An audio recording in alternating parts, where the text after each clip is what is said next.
मंत्र पाठ। ओम सहनावतु सहनौ भुनक्तु सह वीर्यं करवावहै तेजस्विनावधीतमस्तु मा विद्विषावहै।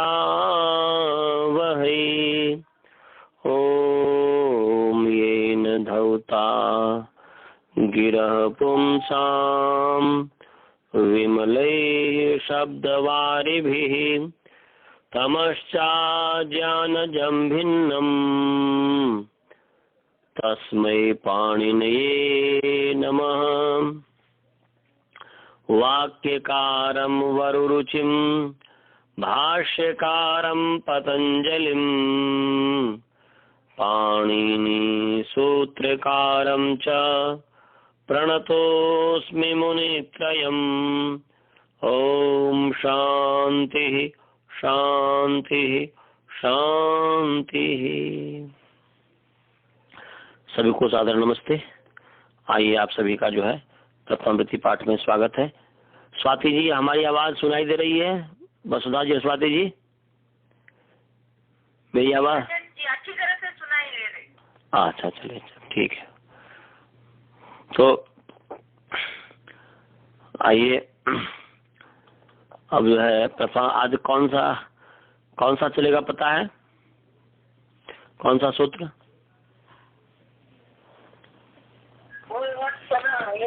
हाँ, पूर्वत। हाँ जी, पूर्वत सना, ये निकाल लीजिए। हाँ जी, बोलिए। पूर्ववत है ना? हाँ, पूर्ववत सना। हाँ, पूर्ववत सना। तो मैंने इसमें बताया था पूर्ववत ये अव्यय पद है और सनह जो है नकारांत पुंलिंग संसद पंचमी विभक्ति एक वचन है। और पूर्वत में हमने समास बताया था कल, पूर्वेन तुल्यम इति पूर्वतेन तुल्यम क्रिया चेदवती जो है इसे वती प्रत्यय हो गया है। तृतीय समस्त प्रातिपदिक से तुल्य अर्थ में जो है वती प्रत्यय हो गया है। और फिर हमने आपको कहा था कि इसमें तीन चीज होता है। तंत्र, महर्षि पाणिनि जी ने यहाँ पर तंत्र किया है और वने वक्ता जो होता है वह तंत्र करता है और बोधा जो होता है वह आवृत्ति करता है। वक्ता दो काम कर सकता है, तंत्र और दूसरा एक शेष। मैंने दो शब्द है जैसे सनह सनह, संच संच इति सन, ऐसा कर सकते हैं एक शेष। या तंत्र का अर्थ हमने आपको बताया हुआ था कि तंत्र कहते हैं कि सकृत उच्चारितत्व सती अनेकार्थ बोधकत्वम तंत्रत्वम। तंत्र उसका नाम है कि एक बार हमने उच्चारण किया और उस एक शब्द से अनेक अर्थ का बोध हो। तो यहाँ पर सन में तंत्र है और सनह सनह ऐसा आवृत्ति कीजिएगा। और पूर्वेन तुल्यम इति पूर्वत है। तो यहाँ पर ऐसा कीजिएगा, सनह पूर्वो यो धातु आत्मनेपदी। ये पीछे हमने बता दिया था कि सनह पूर्वो यो धातु आत्मनेपदी तेन तुल्यम सनंता अपि कर्तरी वाच्ये कर्तरी अर्थे आत्मनेपदम भवति। और इसका अर्थ हमने बताया था कि भाई जैसे उदाहरण हमने कल दिया था कि जैसे आस्ते है, आस्ते आत्मनेपद है, तो आस्ते जो है आत्मनेपद है तो आशा उपवेशने धातु है। तो आशा में सकारोत्तरवर्ती जो आकार है वह अनुदात्त है और उसके उपदेशे जन्नास्केत से जो है इत संज्ञा हुई है। तो इत संज्ञा हुई है तो यहाँ पर अब आस धातु अनुदात्त हो गया और अनुदात्त होने के कारण कि अब आत्मनेपद हुआ तो आस्ते आसाते आसते ऐसे आत्मनेपद में रूप चलता है। तो अनुदात्त कारण हो गया आत्मनेपद आदेश करने का, अनुदात्त आत्मनेपदम। ऐसे ही शेते, शेते का भी हमने उदाहरण दिया था कि जैसे शेते है, ये शेते जो है आत्मनेपद है, शींग शय शींगित है और आत्मनेपद आदेश करने का जो निमित्त है वह है नित। तो नित धातु से पर्यात्मनेपद होता है। तो गित और अनुदात्तित निमित्त से पहले धातु से आत्मनेपद का विधान किया गया था और उसी निमित्त से तेनैव निमित्तेन सनन्तात् अपि आत्मनेपदम भवति। ये अर्थ हुआ क्या? सन से अर्थात ये इसका अभिप्राय हुआ, फलितार्थ कथन हुआ कि सन से पूर्व जो धातु आत्मनेपदी है किसी भी निमित्त से, तो उसी के समान सनंत से भी कर्तार्थ में आत्मनेपद हो जाएगा। तो प्रथमावृत्ति में यही बात इसमें लिखी हुई है। तो देखो प्रथमावृत्ति में कहते हैं सना पूर्वो यो धातु आत्मनेपदी तद्वत् सनन्तात् अपि, तद्वत् माने तेन तुल्यम, सनन्तात् अपि आत्मनेपदम भवति, उसके समान सनंत भी से भी परे आत्मनेपद हो जाता है, होता है। उदाहरण है जैसे उदाहरण है आस्ते शेते अनुदात्त गीतात्मनेपदम इति अनेन अत्र आत्मनेपदम। अनुदात्त गीतात्मनेपदम इस सूत्र से यहाँ पर आत्मनेपद है। तद्वत् उसी के समान सनन्तात् अपि तो उसी के समान सनंत से भी आत्मनेपद होगा। तद्वत् सनन्तात् अपि आत्मनेपदम भवति। ये उदाहरण जो है यहाँ पर दिया है, एक आसी शीर्षते शिशईषते, ये दो उदाहरण दिया है, आसी शीर्षते और शिशईषते। तो आसी शीर्षते आस धातु है, आस से माने बैठता है, और आसी शीर्षते माने आस्ते में से बैठने की इच्छा करता है, माने बैठने की इच्छा करता है। ऐसे ही शेते माने सोता है, और शिशईषते माने सोना चाहता है, शयितुम् इच्छति, सोने की इच्छा करता है, सोना चाहता है। तो यहाँ पर आस धातु है, उससे सन प्रत्यय किया, धातु कर्म समान कर्तिका दीक्षायाम बात से सन किया। और यहाँ पर जो है आर धातु का सिर बलादी आर धातु को जो है इट का आगम होता है, तो इटागम हो गया। तो यहाँ पर आस इत स अनुबंध लोप आस ई स। अब जो है अचिह्न प्रयोजम आसी स को आदेश प्रत्यय से श कर आशीष। अब आशीष, अब इस स्थिति में यहाँ पर जो है संयंगो सनंत धातु के प्रथम में का द्वितीय का दुर्वचन होता है। तो आजादी है आशीष, ये आजादी धातु संज्ञा है, तो इसलिए आशीष ये आजादी धातु है। तो आजादी के द्वितीय एकाच माने हलादी का प्रथम एकाच, आजादी द्वितीय एकाच, द्वितीय एकाच है सी, तो गया सी सी, एकाच माने एकच है जिसमें बहुव्रीहि समास। तो आ सी सी श ये हो गया। आ सी शी श पूर्वाभ्यास है, आ सी सी श। तो अब इस बार शप आ गया तो हो गया आशी शी शते, ये बन गया। ऐसे ही जो है तो यहाँ पर आशी शी शप है। अब यहाँ पर पूर्वक सन से आत्मनेपद हुआ है, क्योंकि आस धातु माने सन पूर्वो धातु आत्मनेपदी, सन से पहले जो धातु आत्मनेपदी है, तो सन से पहले आस धातु आत्मनेपदी है अनुदात्तित के कारण, तो सनंत से भी आत्मनेपद होगा, इसलिए आशी शी शते बना। ऐसे ही यहाँ पर जो है शीश ईशते, शीन स्वप्ने धातु है, तो यहाँ पर शीश ईशते शीन धातु, ठीक है, शीन धातु है, शीन, और शीन से फिर क्या कीजिए, शीन से सन कीजिए, अनुमान शी से सन कीजिए, और इटागम कर दीजिए, तो क्या हो जाएगा शी सी इस। अब इसके बाद जो है इसको मान करके उसके अंग संज्ञा से गुण कर दीजिए, शे हो जाएगा, एचो अब कर दिए तो सही श बन गया, सही श, मैंने सही श बन गया। अब इसके पश्चात जो है सही श सनाद धातु संज्ञा हो गया, संज्ञा होने से संयंगों से निर्वचन हो गया, तो क्या हो जाएगा हो जाएगा माने ये जो है द्विवचन सनंतर यंग धातु के प्रथम एकाच आजाद्वितीय एकाच को द्विवचन होता है, तो ये जो है प्रथम एकाच को शी जो है उसको द्विवचन हो जाए, इसलिए शी यहाँ पर आप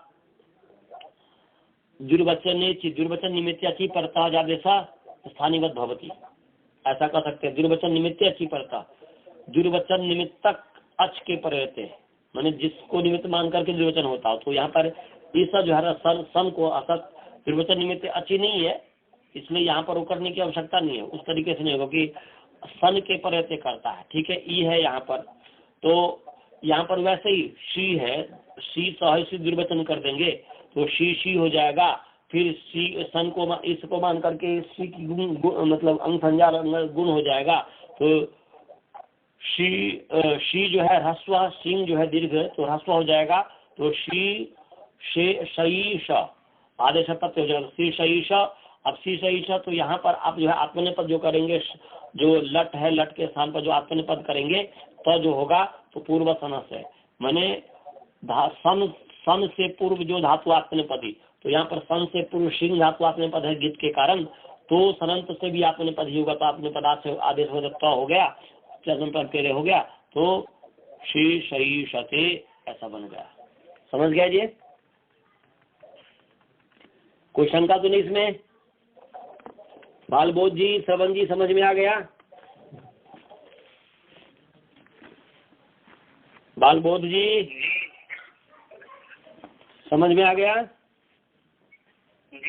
हाँ, आगे चलिए। आगे है आम प्रत्ययवत क्रियोनुप्रयोगस्य।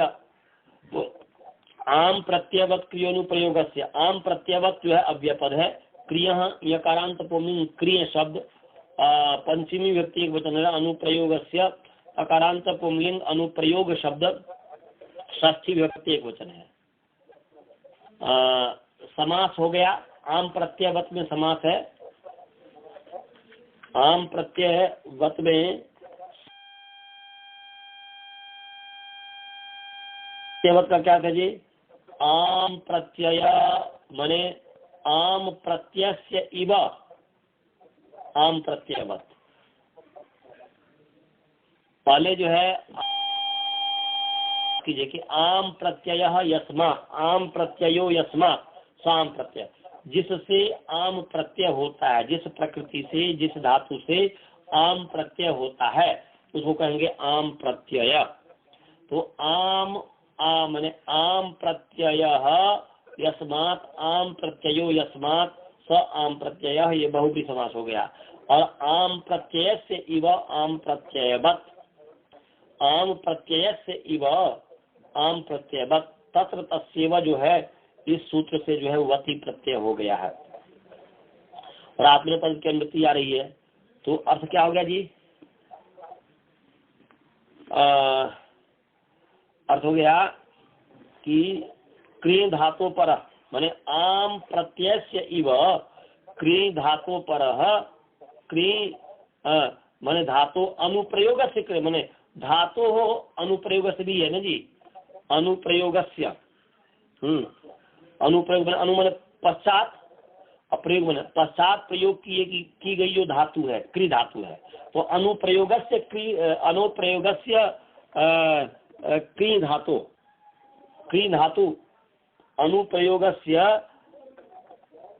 बाद में प्रयोग किए हुए के क्रिय धातु, बाद में अनु माने प्रयोग और अनु माने पश्चात, अप्रयोग माने प्रयोग, तो पश्चात जो प्रयोग की हुई जो क्रिय धातु है, प्रयोग की गई जो क्रिय धातु है उससे परे आत्मनेय पद होता है।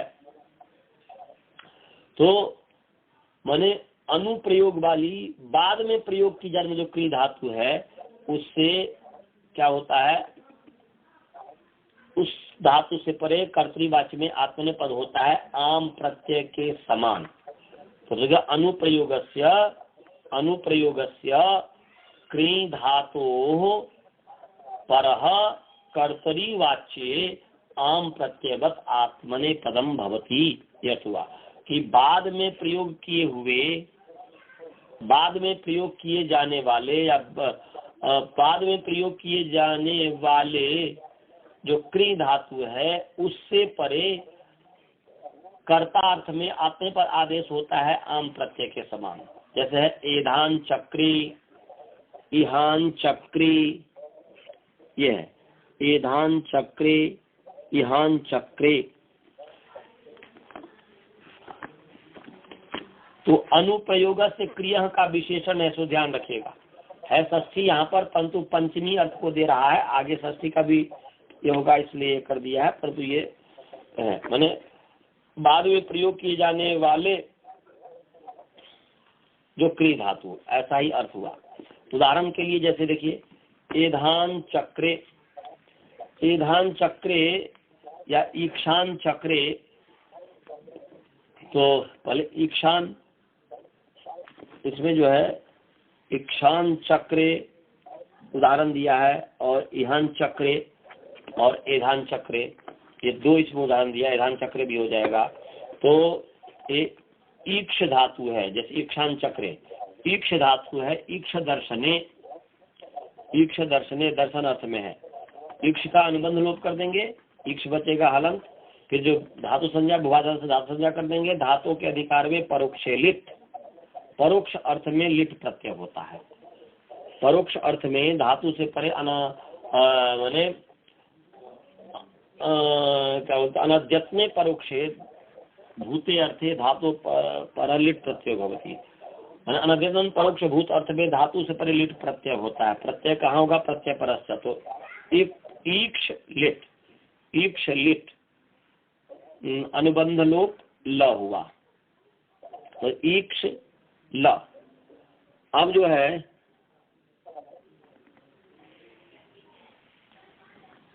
एक सूत्र है दीर्घम च।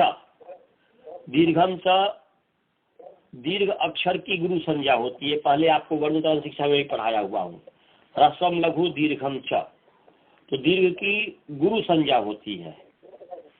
जैसे ह्रस्व अक्षर की ह्रस्वम लघु संयोगे गुरु, संयोग के प्रति ह्रस्व की गुरु संज्ञा होती है दीर्घम च, और दीर्घ अक्षर की भी गुरु संज्ञा आ इत्यादि की गुरु संज्ञा है। तो ईक्ष में दीर्घ इकार है, तो ई की गुरु संज्ञा है, और गुरु संज्ञा होने से इजादेश गुरु मतो नृच्छ, ये तीसरा अध्याय पहला पाद का, तीसरा अध्याय पहला पाद का 36 नंबर सूत्र है, 36 नंबर सूत्र है, निकाल लीजिए। इजादेश गुरु मतो नृच्छ, निकाल लिए।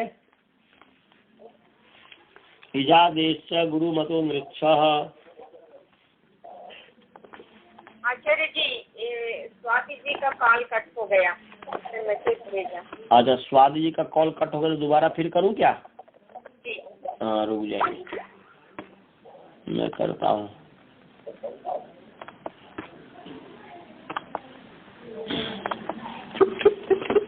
तो इजादेश गुरु मतो नृच्छ, इजादेश गुरु मतो नृच्छ, ये 3-1-36 नंबर सूत्र सभी निकाल लीजिए। इजादे है इकारांत पुंलिंग, इजादी शब्द पंचमी विभक्ति एक वचन है, च अव्यपद है। गुरुमतः तकारांत पुंलिंग गुरुमत शब्द पंचमी विभक्ति एक वचन है।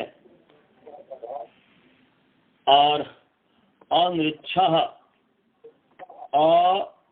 अनृच्छः तो छकारांत पुंलिंग अनृच्छ शब्द, छकारांत पुंलिंग अनृच्छ शब्द पंचमी विभक्ति एक वचन है। तो इजादे में समास है इच आदि ही, इच शायद उनको नहीं लग रहा है, वहां पर नहीं जा रहा है जी बसुदा जी। हाँ, तो इजादी ही कह रहे हैं कि इच आदि ही यस्य स इजादी ही, यस आदि इच जिसका आदि इच है। इच बने ई उ री ए ओ आई औ, जिसका आदि ई उ री ए ओ आई औ है उसको इच कहेंगे। तो इच आदि ही यस्य स इजादी ही, तस्मात् इजादे है, बहुब्री समास हो गया। और गुरुमतः में है कि गुरु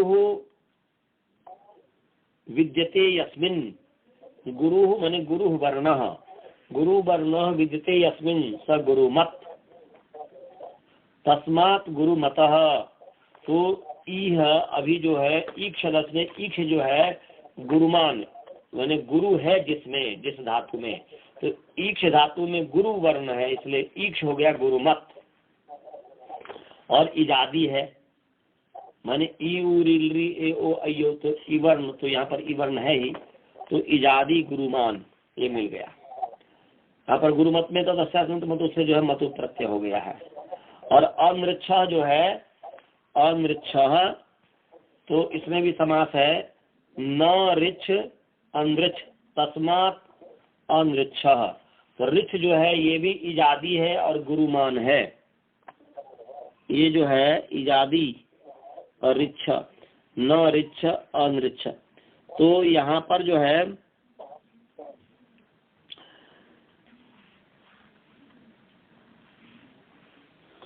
यहाँ पर ऋक्ष भी गुरुमान है, क्योंकि संयोगे गुरु जो है, संयोग के पढ़ते ह्रस्व अक्षर की गुरु संज्ञा है, ह्रस्व अक्षर है तो उसकी गुरु संज्ञा है, संयोग के पढ़ते चौथा संयोग जो है ऋक्ष जो है, तो इसलिए गुरु ये भी है, तो गुरुमान ऋक्ष भी है, इसलिए ऋक्ष को छोड़ करके, ऋक्ष धातु से भिन्न ऋक्ष गुरुमान है, इजादी है, तो उसको छोड़ करके इसलिए कर रहे हैं ऋक्ष भिन्नात, ऐसा हो गया माने ऋक्ष भिन्नात इजादेह, ऋक्ष भिन्नात इजादेह गुरुमतः धातोः परः आम प्रत्ययो भवति। ऊपर से जो है यहाँ पर अनुवृत्ति आ रही है, आम मंत्रे कास दाम प्रत्यया दाम मंत्रिटी, जो 3:35 नंबर जो सूत्र है, इससे यहाँ पर आम मंत्रे, आम और अमंत्रे, ये आम है और अमंत्रे है, आम की अनुवृत्ति आ रही है और अमंत्रे की अनुवृत्ति आ रही है, और लिटि की भी अनुवृत्ति आ रही है इसी से, और धातु प्रत्यय प्रत्यय की अनुवृत्ति तो आ ही रही है। तो अर्थ क्या हो गया? अर्थ हो गया कि ऋक्ष भिन्नात् गुरुमतः इजादेः धातोः परः आम प्रत्ययो भवति, अमंत्रे लिटि प्रत्यये परतः। माने मंत्र से भिन्न लिट प्रत्यय लौकिक प्रयोग में होगा, लिट प्रत्यय माने वैदिक में नहीं, मंत्र तो हो गया वैदिक, माने लौकिक प्रयोग विषय में, तो अमंत्रे विषय, अमंत्र विषय में, मंत्र विषय नहीं अर्थात लौकिक प्रयोग है, न उसमें जो है न मंत्र अमंत्र, तो न मंत्र अमर तस्मिन अमंत्रे, तो मंत्र से भिन्न विषय में अर्थात लौकिक विषय में, तो अमंत्र लौकिक विषय, विषय सप्तमी है, अर्थ हो गया लौकिक विषये अमंत्रे अर्थात लौकिक विषये लिटि प्रत्यय परतः ऋक्ष भिन्नात् गुरुबान इजादे धातो परः आम प्रत्ययो भवति। तो यहाँ पर जो है माने ईक्ष जो है ये गुरुमान है, इजादी है, ऋक्ष से भिन्न है, इससे परे आम प्रत्यय हो गया, लिट के परे रहते, तो लिट के परे ईक्ष आम ल, ईक्ष आम ल। इस स्थिति में अब एक सूत्र है आमः, निकाल लीजिए, 2-4-81 नंबर सूत्र है, 2-4-81 दूसरे अध्याय चतुर्थ पाद का 81 नंबर सूत्र है, निकाल लीजिए 2-4-81, 2-4-81 आमः, निकाल लिए? हाँ 2-4 स्वाति जी निकाल लिए, 2-4-81 आमः।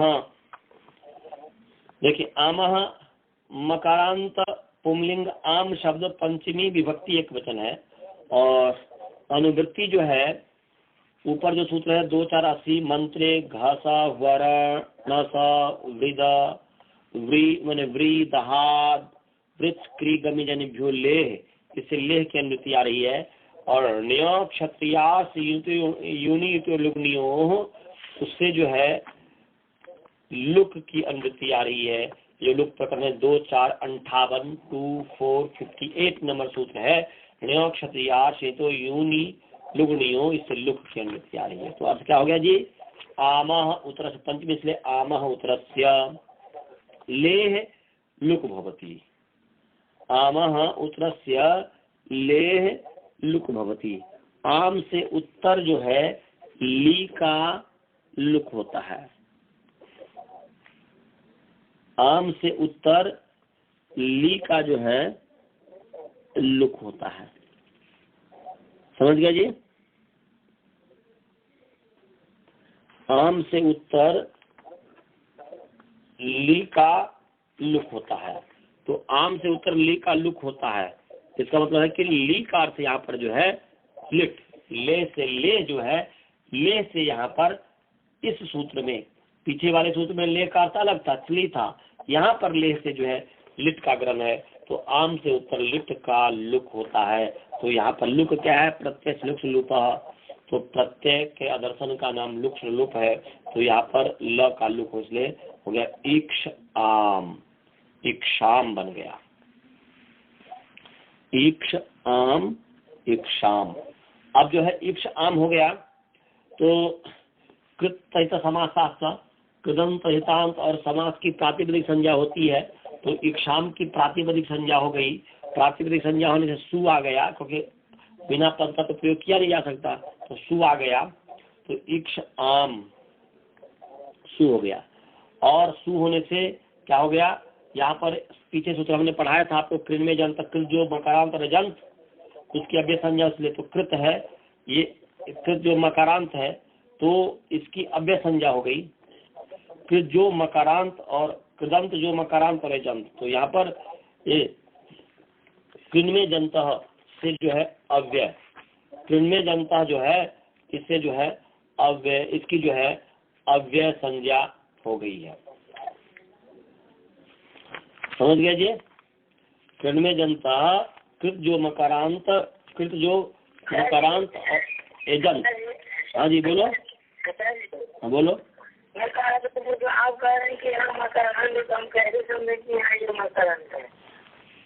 हाँ जी, तो में जनता जो सूत्र का आप जो बोल रहे हैं तो पीछे पढ़ा दिया ना। आप कहते हैं कि मैं कह रहा हूँ कि इसी पर जो आप बोल रहे हैं कि मकारांत है, तो मकारांत होने के कारण में जनता से, हाँ, क्योंकि आम प्रति देखो, इक्ष आम जो है, इक्षाम जो है आम कृत प्रत्यय है कि नहीं?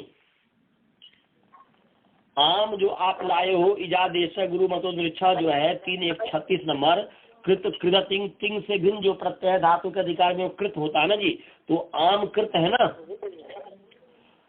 तो कृत मकारांत है ना ये आम कृत है और मकारांत है कि नहीं? तो कृत मकारांत या एजंत हो तदंत सदरूप की अव्यय संज्ञा होती है। तो कृत जो मकारांत और एजांत तदंत सदरूप की अव्यय संज्ञा, इक्षाम की अव्यय संज्ञा हो गई। और अव्यय संज्ञा होने से अव्यय आपसुप, अव्यय से उत्तर आपसुप का लुक हो जाता है। तो अव्यय है इक्षाम, उससे उत्तर सु का लुक हो गया, तो इक्षाम हो गया। लुक क्या? प्रत्यय लुक लुप, प्रत्येक दर्शन की लुक संज्ञा है, तो इक्षाम हो गया। समझ गए? अब इक्षाम हुआ। अब एक सूत्र है क्रीचानुप्रयुज्यते लिटि, निकाल लीजिए। क्रीचानुप्रयुज्यते लिटि 3:140 नंबर सूत्र है। तीसरा अध्याय प्रथम पाद का 40 नंबर सूत्र है, निकाल लीजिए। 3:140 क्रीचानुप्रयुज्यते लिटि, निकाल लिया? क्रीचानुप्रयुज्यते लिटि, क्रीचानुप्रयुज्यते, क्री, हाँ तो यकारांत पुल्लिंग क्री शब्द प्रथमा विभक्ति एक वचन है, च अव्यय है। और अनुप्रयुज्यते, अनुप्रयुज्य जो है अनुपूर्वक प्रपूर्वक युज धातु लट लकार आत्मनेपद प्रथम पुरुष एक वचन है। तो अब जो है अनुप्रयुक्त तिंगंत हो गया और लिट्टी टकारांत पुंलिंग लिट सप्तमी विभक्ति एक वचन है। तो अनुप्रयुज्यते का मतलब क्या हो जी? अनुप्रयुज्यते माने इत्यत्र अनु जो है वह पश्चात अर्थ में है, पश्चात अर्थ में अनु है। और इसमें जो है क्रीचानुप्रयुज्यते जो है इसमें धातु प्रत्यय परश्च की अनुवृत्ति आ रही है और ये इसके ऊपर जो काश प्रत्यय दांग मंत्र जो 3-1-35 नंबर सूत्र है जो हमने बताया था इच्छा में अर्थ, उससे आम की अनुवृत्ति आ रही है। मैं धातु प्रत्यय परश्च और आम की अनुवृत्ति आ रही है। तो क्या अर्थ हो गया जी? वो हो गया आम प्रत्यय, आम प्रत्यय है ना जी, आम, तो आम की अनुवृत्ति आ रही है और अर्थवसात विभक्ति भी परिणाम अधिकारण विभक्ति बदल जाएगा, इसलिए कह जाएगा आम प्रत्यय के अनु माने पश्चात, आम प्रत्यय से पश्चात, अनु माने पश्चात, आम अनु माने पश्चात, तो अनुप्रयुक्त माने आम प्रत्यय से अनु क्री प्रयुज्यते, ये हो गया। माने आम प्रत्यय से अनु क्री प्रयुज्यते। लिटि परतः, लिट के परिरते आम प्रत्यय के पश्चात क्री धातु का प्रयोग होता है। तो यहाँ पर जो इक्षाम जो आम है, अब आम प्रत्यय के पश्चात जो है यहाँ पर क्री धातु का प्रयोग हुआ है, लिट पद रहते तो क्री का प्रयोग होता है। क्री अनुप्रयुक्त, क्री का मतलब क्या है जी? क्री धातु केवल लिया है, माने आम प्रत्यय पश्चात क्री अनुप्रयुज्यते, माने क्रिय प्रयुज्यते, अनु माने पश्चात, तो आम प्रत्यय से पश्चात अनु पश्चात क्रिय प्रयुज्यते। क्री जो है प्रत्याहार है, क्री से यहाँ पर प्रत्याहार लिया है, क्री प्रत्याहार, इसलिए करें क्री के प्रत्याहार ग्रहणम। क्या? क्रीभ्वस्त योगे संपद्य कर्तृत्वी, ये 5-4-50 नंबर सूत्र निकाल लीजिए। पंचम अध्याय चतुर्थ पाद का 50 नंबर सूत्र है, 50 नंबर सूत्र है, 5-4-50 निकाल लीजिए। केवल दिखाने के लिए बता रहा हूँ इसमें कि 5-4-50, 5-4-50 निकाल लिया। देखो 5-4-50 क्रीभ्वस्त योगे संपद्य कर्तृत्वी, निकाल लिया। क्रीभ्वस्त योगे संपद्य कर्तृत्वी, तो देखो यहाँ से लेकर के क्रीभ्वस्त योगे संपद्य कर्तृत्व से क्री से लेकर के और इसी के आगे 5-4-58 नंबर सूत्र है, 5-4-58 58। क्या? क्रियो द्वितीय तृतीय शंब बीजात कृषौ, मिला 2-4-58। क्रियो द्वितीय तृतीय शंब बीजात कृषौ, तो यहाँ पर वो अर्थात 50 सूत्र जो क्री है, अंतिम जो यहाँ पर 58 में जो क्री का य है, तो यहाँ पर क्या है कि आदि रंतेन सहायता अंतिम इत के साथ आदि, तो अंतिम इत हो गया य, 5-4-58 का जो य अंतिम इत आदि क्री, तो क्री हो गया। तो क्री के मतलब क्या हो गया? क्री का मतलब हुआ क्री भू और अस, क्या हो गया जी? क्री भू और अस, ये धातु का ग्रहण हुआ क्री शब्द से, समझे जी? क्या बताया? क्री शब्द से, हाँ क्या था इस सूत्र के बारे में नहीं ठीक से समझ पाए और कहिएगा। देखो आपने 50 नंबर सूत्र निकाल लिया है जी। क्रीभ्वस्त योगे संपद्य कर प्रत्याहार बनाने आता नहीं था, अयुन में आप प्रत्याहार बनाए थे ना, आदि रंतेन सहायता अंतिम इसके साथ आदि वर्ण, तो अ उन रील रिक में अंतिम हो गया, क और आदि हो गया, और तो अक बन गया। तो अक माने अ उ री 5 वर्ण का ग्रहण हुआ ना जी। जी जी ऐसे ही यहाँ पर प्रत्याहार है।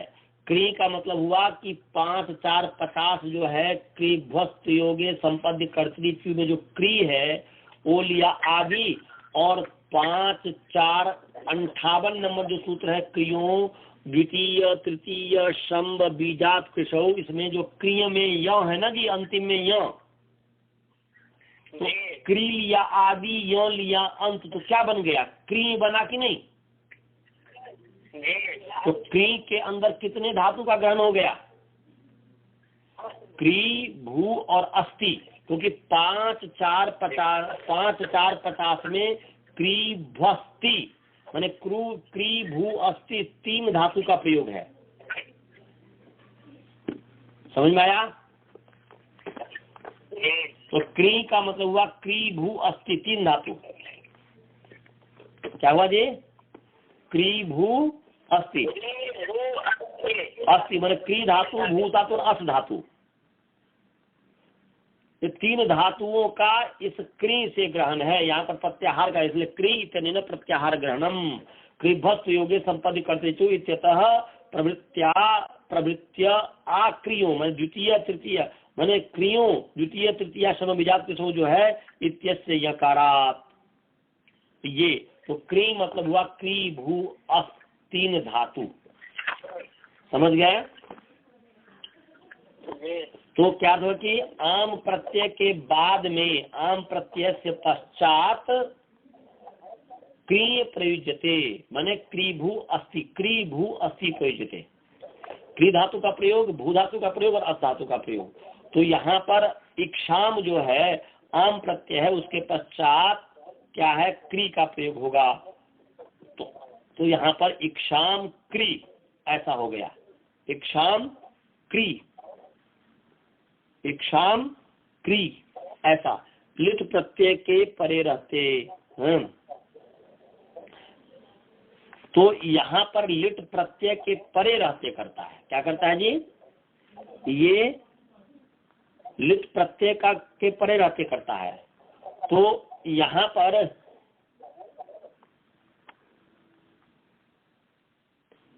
अब यहाँ पर प्रश्न ये है कि भाई लिट प्रत्यय के परे रहते क्री से परे, क्री के पश्चात मैंने क्या बोलते हैं सॉरी आम के पश्चात क्री भू अस्थि का प्रयोग करता है, तो ऊपर से तो लिट की अनुवृत्ति आ ही रही है, आ सकती थी। इस ऊपर जो है सिर्फ बहुलम क्या सॉरी काश प्रत्यय दाम मंत्र जो 3 1 35 से लिट की अनुवृत्ति आ सकती है कि नहीं जी? 3 1 35 नंबर जो सूत्र है उसमें लिटि पढ़ा है, तो लिटि की अनुवृत्ति आ ही सकती है। तो यहाँ पर फिर लिट क्यों पढ़ दिया? क्रिया अनुप्रयुक्त लिटि पढ़ने की आवश्यकता क्या? पूर्व से ही जब लिट सिद्ध है तो फिर क्रिया क्यों पढ़ा? तो कुछ ना कुछ बताना चाह रहे हैं, आरंभ करने में नियम बताना चाह रहे हैं। क्या मैंने यहाँ पर लिट की अनुवृत्ति आ सकती थी, पुनः यहाँ पर जो लिट ग्रहण किया है इसका प्रयोजन क्या है? इसका प्रयोजन यह है कि आम से लिट का लुक करने के पश्चात आमा जो सूत्र है उससे जो लिट का जो आमा परस ले लुक भवती के पश्चात जो क्री भू अस का अनुप्रयोग होगा करने पर, उससे करने पर वह उत्पन्न हो जाए, वह ये हो गया, तभी लिट परे मिलेगा, तभी लिट परे मिलेगा। तो यहाँ पर लिट की अनुवृत्ति आ रही है, परंतु लिट की अनुवृत्ति आते हुए भी लिट पढ़ा है। इसका मतलब ये हुआ कि ये कहना चाह रहे हैं कि भाई आम से परे जो ली का लुक हुआ, हाँ, तो ये जो लिट का जो लुक हुआ उसके पश्चात जो क्री भू अस्थि का जो प्रयोग किया है, अनुप्रयोग किया गया है, उस लिट की जो लिट लुक हुआ था पुनः उसकी उत्पत्ति हो जाएगी। पुनः उसकी क्या हो जाएगी जी? उत्पत्ति हो जाएगी। तो यहाँ पर पुनः लिट प्रत्यय हुआ और मन उत्पन्न हो गया, तो लिट परे रहते क्री धातु मैंने लिट परे रहते क्री धातु हो, इसलिए इक्षाम क्री लिट ऐसा हो गया। समझ गए जी? इक्षाम क्री लिट। अब जो है पूर्व सभी सूत्रों को लगाकर आपने पद जो है आप ले आइए। आम प्रत्यवत के अनुप्रयोग मैंने पश्चात क्रिय बोलते हैं। आम अनुप्रयोग मैंने आम प्रत्यय के पश्चात के हुआ जो क्रिय है उस धातु से परे आम प्रत्यय के समान बोल रहे हैं, अर्थात आम प्रत्यय जिस धातु से आम प्रत्यय किया गया है उसी के समान। तो किस धातु से आम प्रत्यय किया गया जी? ईक्ष धातु से आम प्रत्यय किया गया है, तो उसी के समान क्री धातु से भी आत्मनेपद हो जाएगा।